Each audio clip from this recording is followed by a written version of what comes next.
All right, you are live. This mic is? Officially. Oh, I gotta turn that on, I guess. I always forget to do that. All right. At 2:13, the Budget and Grants Committee is now called to order. And roll call.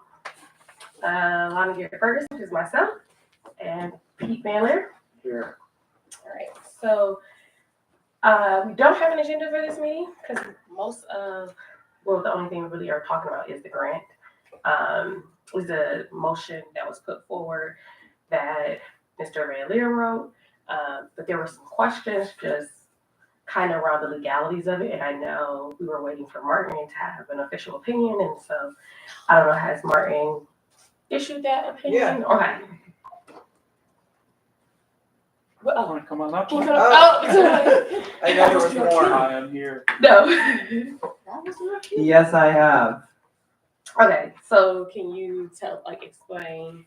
Yeah, so generally from the opinion, we were, the setup of, I guess, let's set up the question, right? Okay. So setting up the question from the beginning is, from how I understood it, the CPC was potentially interested in outsourcing its grant administrative responsibilities that are bestowed onto its shoulders under 115, right?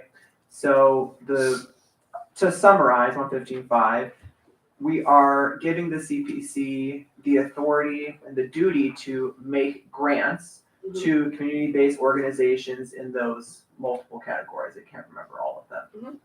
So the question was, well, what does make grants mean? What kind of a legal relationship could the CPC consider if they were looking to sort of bring in somebody else to help them with their responsibilities? Because from what I'm understanding, we are having a struggle internally trying to keep up with all the demands of running a full shop for grant making and administration here. We're coming up on a second year of this. Mhm.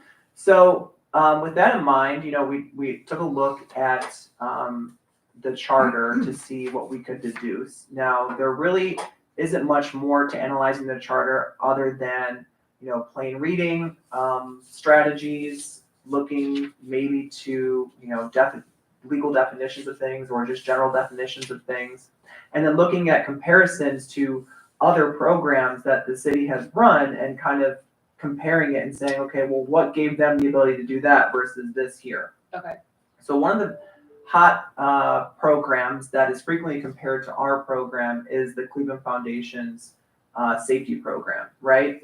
And when I did further digging on that program, it is completely unique to what we are organizing here. So in that instance, for the Cleveland Foundation, the Department of Finance created a donor advised agreement where they took the money out of the city, and I'm paraphrasing this process to save time, but they took the money out of the city of Cleveland coffers. They donated it over to the Cleveland Foundation, and then the Cleveland Foundation has the authority to do what it's going to do with that funds, right? It's no longer City of Cleveland money. Now, the City of Cleveland does have the ability to put people on a advising committee that can help sort of steer the direction of where these funds go after they've left the City of Cleveland coffers. And they have the ability to give a set of guiding principles that they would like to see for these funds to be adhered to. But essentially, these are now Cleveland Foundation funds. Okay. So when you read 115.5, I saw a real difference between the way that the finance department was able to just move these funds off of their desk and the responsibility that 115.5 is putting on the commission's shoulders. So to me, to summarize the opinion, I would say, we really as a commission need to be making sure that the commission is the one that is quote unquote making the grants as it's written in 115.5, and that we are ultimately responsible for the success or failure of the program, right? We can't just give everything over to somebody and say, good luck. And if anybody has any problems, go talk to them. this is ultimately our funds, our responsibility, and I believe that the commission is charged with these duties per the charter. So, I know some typical relationships that we were considering was releasing an RFQ for a third party to come in and to administer the funds.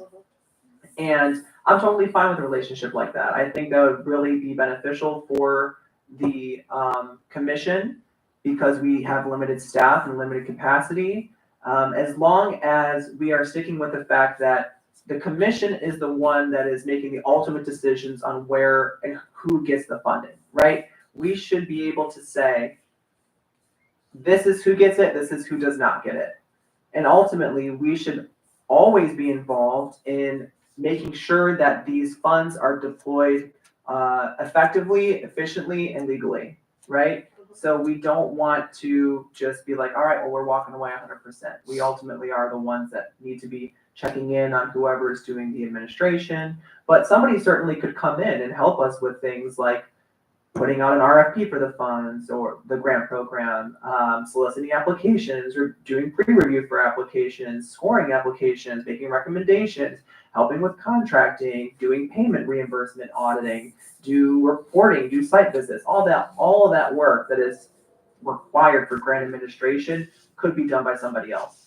So I think for the commission, you're really debating on whether you want to go down that route, or I think from what I heard from previous budget and grants meetings was that there was another idea of doing we would have the funds go to another entity, and then that entity would do the contracting through them. Was like another scenario. Basically do an RFQ out for all of the funds. They would take those funds, and to me, that seems a little bit, while I don't think that is outside the scope of what 115.5 would say or do, I think if we were to go down that route, we'd have to be we'd have to be more protective of that first legal agreement that would be between us and the other entity. So the exact details of how we could hammer that out between us and another organization, I definitely would want to take more time to think about drafting the actual terms of that agreement, or if that was the route we wanted to go down.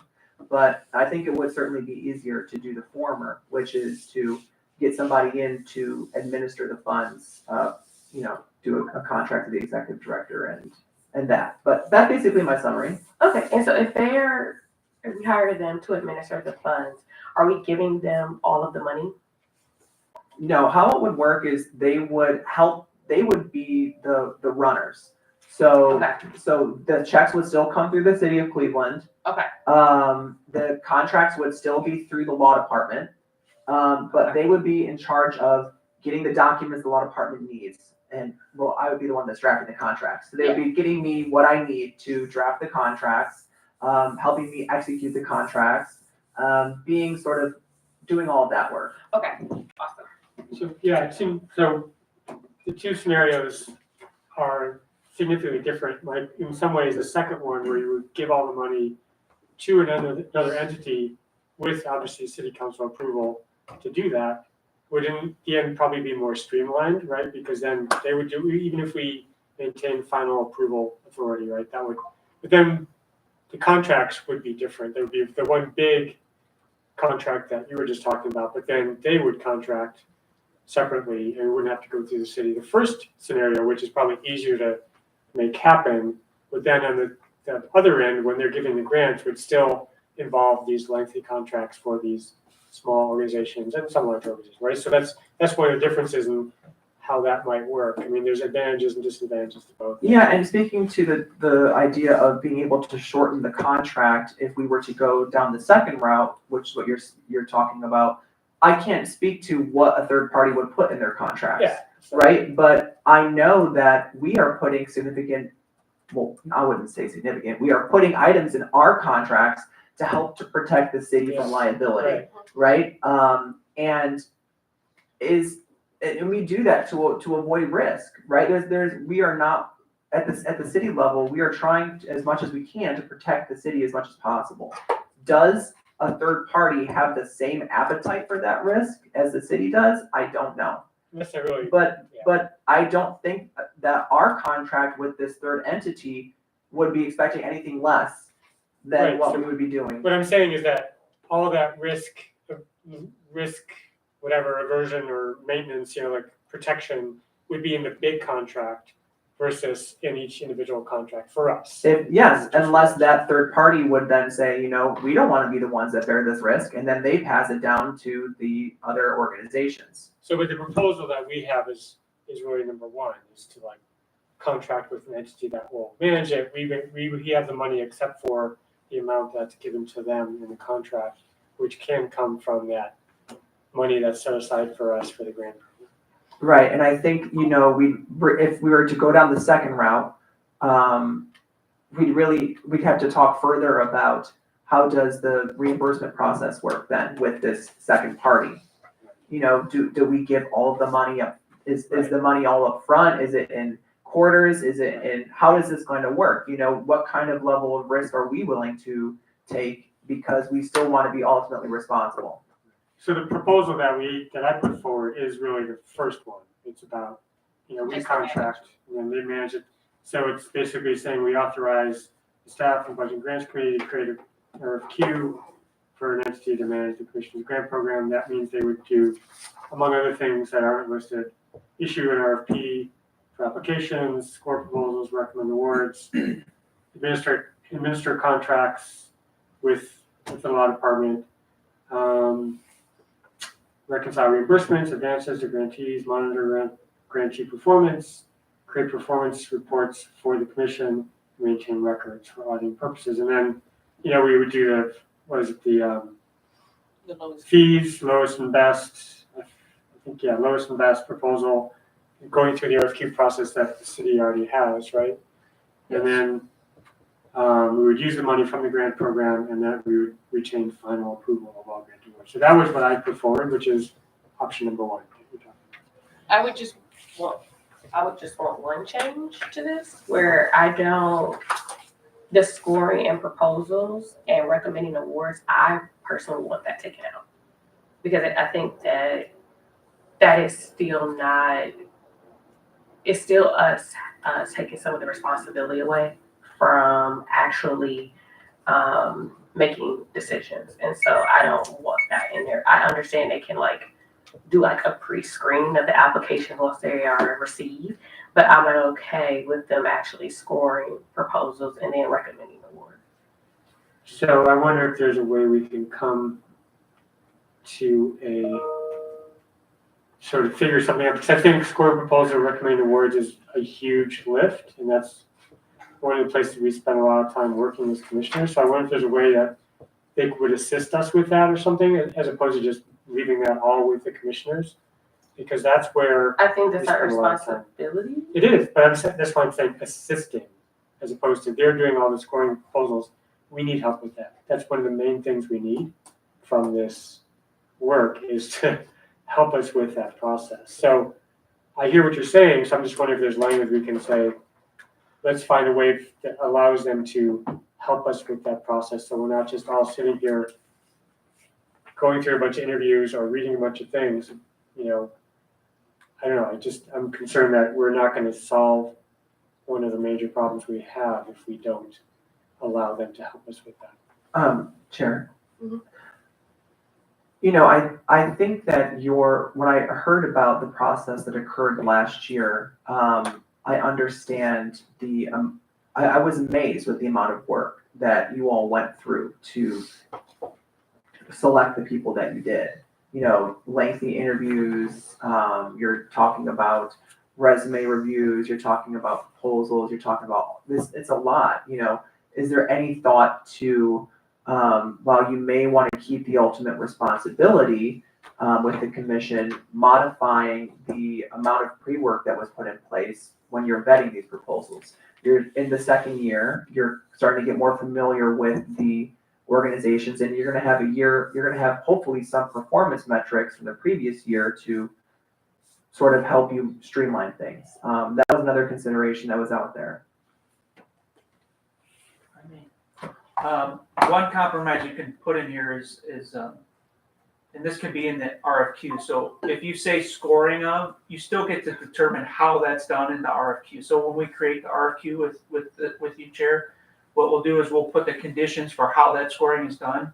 One of the things that the mayor did with that program is they put 2 people from the city on the board that makes those selections. So an alternative here might be the commission must have representation on the selection committee that this entity oversees, right? But you can then assign maybe just 1 or 2 commissioners or the chair of this board to go sit on that selection process, and you can put that in the RFQ that it's mandated that 1 or 2 commissioners must be part of the scoring process. Okay.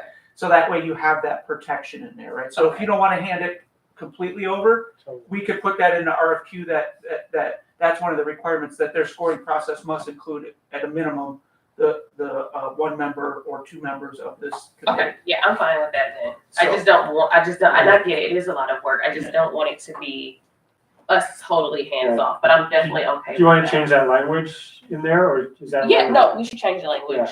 So assist with, or. what was Assist the with- language? Assist with the Well, scoring of proposals and recommending awards. Yeah, assist with scoring of proposals, right? So Yeah. you can do that. That's a good Yeah. way to do it. That So, way it leaves some flexibility, we can determine that in the RFQ Yeah. process. And- Or just put in conjunction with the CPC. Oh, okay. You know, Yes, that's a good in way to conjun- do yes. it. That leaves it open-ended and you can select the best. So scoring proposals, recommending awards in conjunction or in collaboration, in conjunction? Scoring proposals in conjunction with the CPC. So that gives you the definition of how you do it in ability in your RFQ. So as long as there's a collaborative program. And then I was wondering, we can have them do a pre-screening. I don't know Okay. if we need to put that in the motion, but in the RFQ, making sure they would do that pre-screening, like, is this actually a Yeah. C3, is this, like, those types of things. And we could put it, any detail you want in the RFQ. So this is pretty broad, so Okay. we could put more specific requirements in the RFQ that they have to meet. Okay, so we can have that. So I added the second bullet, then would be pre-screen grant applications. Mhm. And then the third new number 3 would be scoring proposals and recommending awards in conjunction with the CPC. Yep, I'm fine with that then. Cool. You may also want to say who's on your RFQ scoring committee in this motion to get it over with if you already know. If not, we can just I don't know if figure we that do. out later. Yeah, because it might be someone who's not even Someone on the might wanna budget do it. grant, yeah, That's so. fine, that's fine.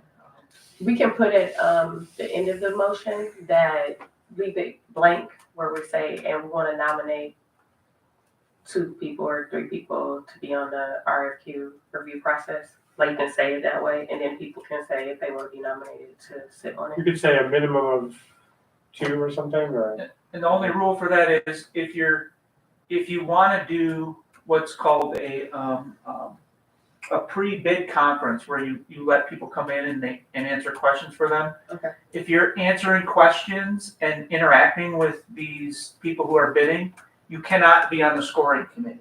So you have to pick a point person that will be, usually that would be staff, because staff wouldn't score these anyway, so we can have staff be the question and answer persons. Okay, And then commissioners can do the scoring. That's a safe way to do it. but would Or the you can do- commissioner still help with the RFQ process? Yes, you can help design it, right? But you just can't interact with the The bidders. potential candidates. If you're on the scoring committee. Okay. So usually you can have staff like myself or Janita, we can do the interactions and the questions for them. Okay, And that way you guys can, this committee can score without any interference. So do we want to then add language that says, that we will establish a scoring committee or something, or we do it that way? with the scoring committee, I think it's after, but we'll establish a, RFQ committee Okay. that will work alongside the budget and grants committee to, Or a work group, call it a work group. or, a work group that will work with our committee on this. To work with the staff Mhm. on our committee, yes. Yeah. Okay, I'm working on some language here. Okay, but yeah, at that point, I'm fine with moving this forward to the whole commission with that language. And then if they have any questions, we can just answer. But yeah. And I know Kate, not to put words in her mouth, I think she was generally in favor, so, but we're voting, there's 2 of us. So Yeah, as long as we vote, okay. I think we're doing all right. Do you want me to call the vote? Sure, I think you have unanimous consent right now. yeah, we do. Yeah, wait.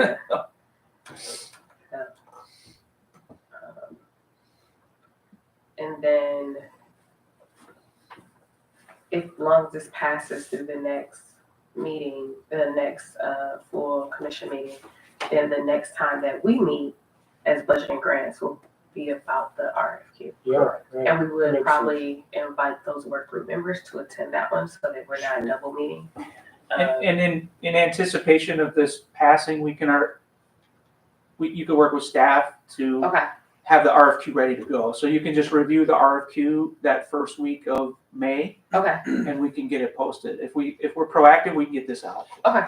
So I anticipate this will probably pass the commission, so we can already be ready with the next step. Okay. If it does. No, just point of clarification, Chair, is this going to be something they would be managing for the existing 23 funds and the 24 funds? No, just the 24. Just the 24 funds? So one of the things I would recommend is giving yourself the option to extend this, so you don't have to go through it every year. So you could say 24 with an option to extend up to 2 years if you like them, right? So you Okay. put that in the business proposal, that if they do a good job, all you have to do is meet the vote to extend it. If they don't do a good job, then you would restart the process if you don't like it, right? But give yourself the option of a work break in the RFQ to say it can be up to 3 years, with each year an extension by date, right? So Okay. yeah.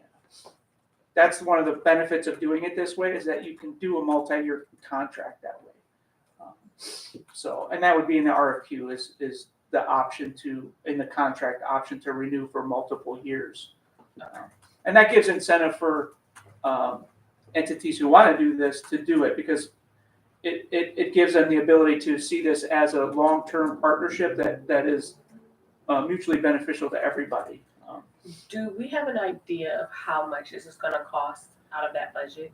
No, and that's where we'll look at what reasonable administrative fees are for entities that do this, and we'll put that in the score sheet, because you should know what that is when you're looking at proposals, what generally the market pays for administrative grants fees, because that's what it'll be.